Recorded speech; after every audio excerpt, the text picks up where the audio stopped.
The DAP still hasn't quite had time to dry yet,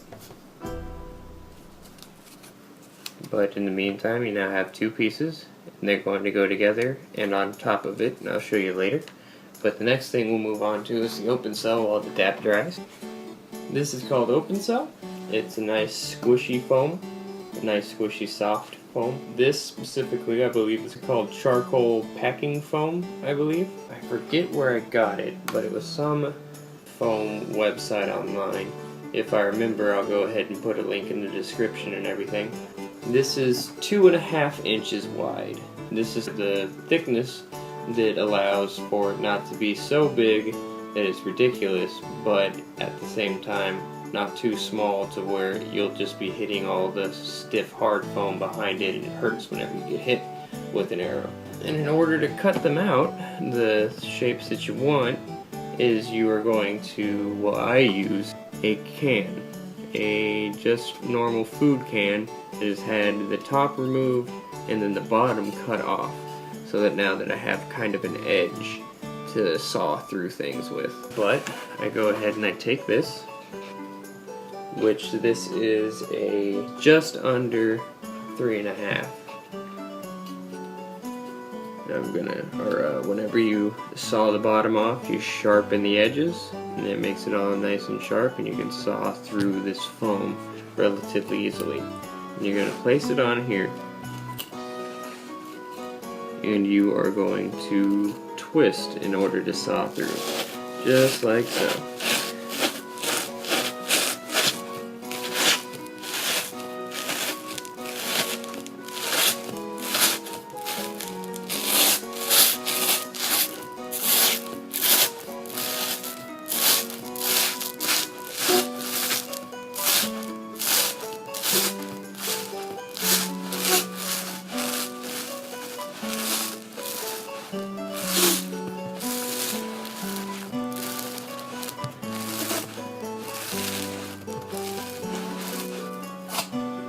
Whenever you're done, it's going to look something like this.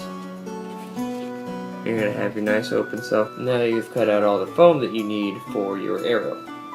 Since I like to get things done kind of all at once, and this area is still all drying right here, we're going to dap the rest of the pieces to wait to dry all together, so that whenever I come to the point where it's all dry, I can just put it all together at once. So I'm going to grab my brush,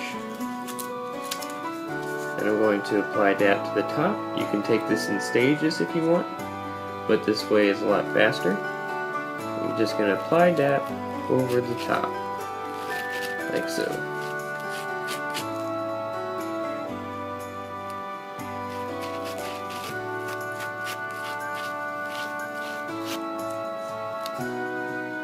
And then you are also going to apply DAP to the top of this. Very important as well, so that it doesn't push through the foam.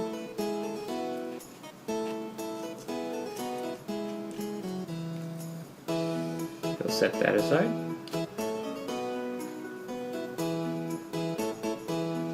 We're as well going to dap the blue foam that we cut out on both sides of each one.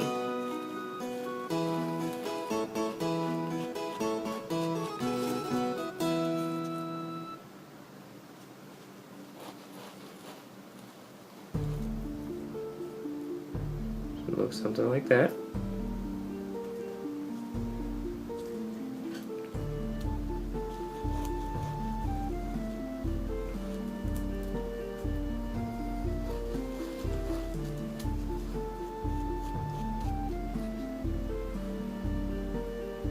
And whenever you set them down, you want to set them on their side. You don't want to set anything down on where the DAP is, because it'll try to adhere to a surface while it's drying. So set it on the non-DAP side, so I just usually rest it up against a can here. And then you're going to finally DAP the open cell. Just going to DAP one side of that. You're going to want to use a little bit of a liberal amount of DAP on here, because the open cell will soak up a lot of the DAP. So we're going to use quite a bit. Not an incredible amount, but more so than you would use like on blue foam or something. It'll look like a little something like this as compared to this.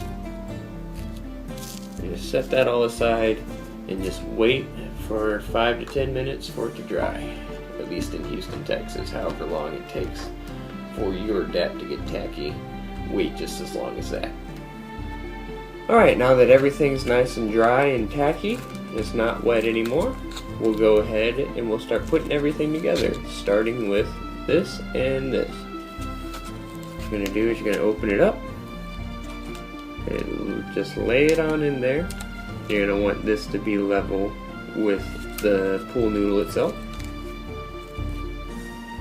You're just going to wrap it around as tightly as you can, and you're going to compress it together so it stays.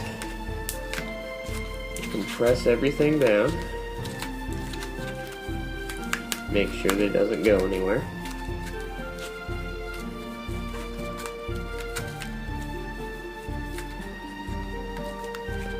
There we are. Now you have your base.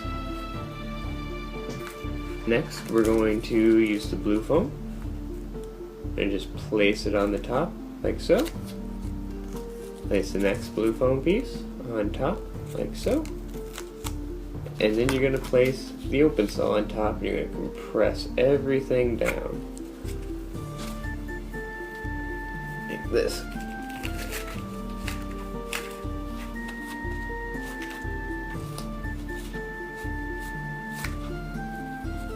Sure that it's nice and compressed up against everything, nice and tight. And you're going to end up with something that looks a little bit like this.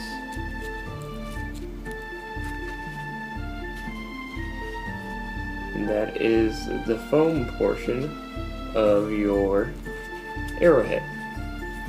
Now what you're going to do is we're going to use some duct tape. This is just the full roll of duct tape instead of the half. And we're going to tape down everything, make it nice and solid, and hold together really strong. And then take quite a long piece of duct tape. You're going to go about halfway over the open cell and halfway onto the blue foam.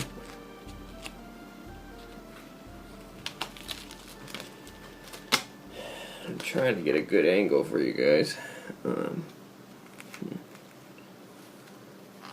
And then we're just going to really stretch it tightly around the arrowhead. As you can see, it's nice and tight. And just spiral it on down the rest of the arrow. Didn't make it quite long enough, or did I? No, that's fine. And now, we have a nice, strong arrowhead. It looks a little something like this. We're going to now do the finishing touches with it, which is clothing and cloth taping it. Alright, now that all of that is done, the next thing we're going to do is we're going to work on the cloth, and what I made is an 8.5-inch square of fabric. The type of fabric that I use is basically a stretchy kind of t-shirt fabric, because it's light and it's soft. I would use my weapons fabric that I use for blades and stuff, but that's a little bit harder, a little bit more rigid and strong, but it doesn't feel as good as something as soft and light as this. But this isn't exactly as strong, but it's still strong enough for an arrowhead, that's for sure. What we're going to do is we're going to place it over the arrowhead right in the middle, like so. And we are going to tape the middle of the squares on each side to the bottom with just the half tape that we have been using recently. Like this. And I'm just going to pre-strip a bunch of these ready to go for while I'm working with it, and I'll fast forward through that.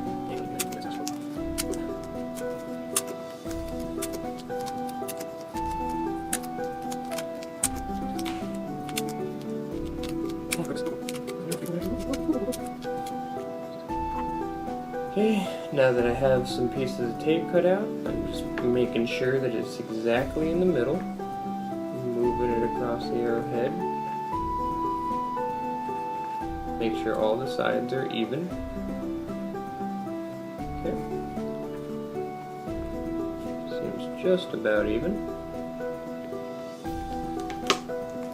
And then take the duct tape,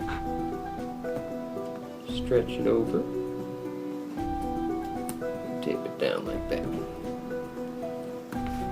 Something like this. Then we're going to go to the other side, stretch it over nice and tight now that we have one side holding it down. Not too tight, but relatively tight enough. You don't want it to just be loose. We're going to do the same thing.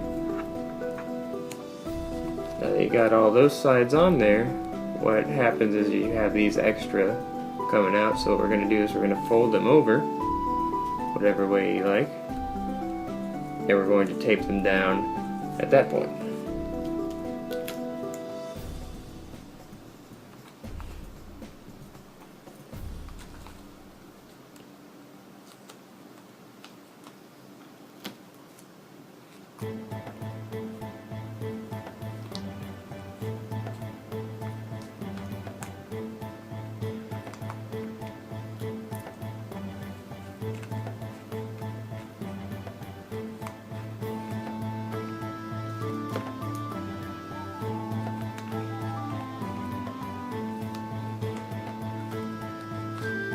It's going to look something like this now.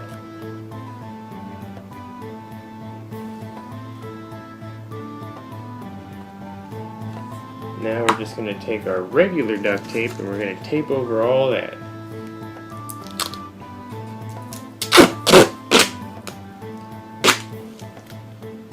You don't need as much as the last time.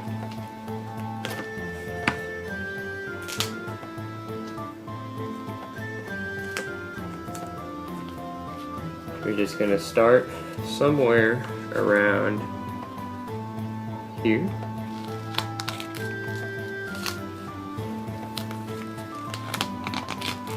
And we're just going to wrap it around and spiral it down as we did before, just to cover all the small pieces of duct tape. And now you have it covered in cloth. And now it feels relatively nice and comfortable. But the last thing that we need to do is we need to cover this part with cloth tape, because duct tape is an illegal cover of any sorts. You need to make sure that your weapon actually looks finished and good. Be proud of your weapon, make it look nice. So we're going to take the cloth tape and we're just going to cover it all up.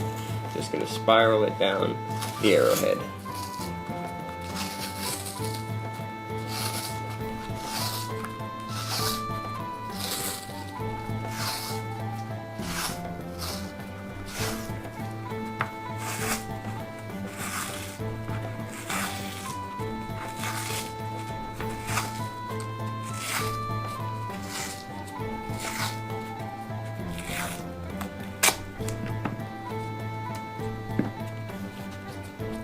And there you go. Now you have a finished arrowhead, a modular arrowhead. As I said before, what you'll end up doing is you'll put an arrow shaft in here and tape it down and put cloth tape over it, and it'll be perfectly done.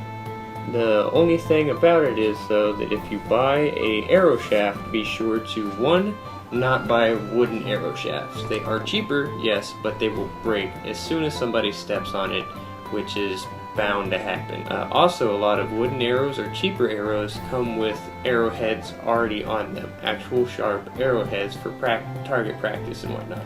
Not really sharp, more dull, but definitely not a flat arrowhead. You do not want that, because it will puncture the arrowhead in here and it will shoot somebody, so that's very dangerous. You want to buy one of the carbon fiber or fiberglass arrow shafts that actually have no arrowhead on them, that has the allowance for you to screw your own style arrowhead into it. It's nice and flat and has nothing on it. It is more expensive, I know that for a fact, but it is way more worth it to actually shell out the money for that. Once you have your arrow shaft, I don't have any around here with me right now, You're going to put it in there, and you're probably going to notice that it is not as wide as the CPVC pipe once again. And the only way that I know how to do it is either with fun foam, as we did before, or with duct tape. You wrap the duct tape or the fun foam around the tip of the arrow shaft, and it'll fit in there nice and snug. You tape it down and cloth tape it, and you have a completely finished arrowhead. A lot of the time people have stoppers on their arrowheads for the 28-inch draw, but usually this measurement makes this itself a 28-inch draw, depending on what arrow that you have. But there's many ways to do this. This is just my way, and I hope you enjoyed this video tutorial and have fun with your new arrowheads.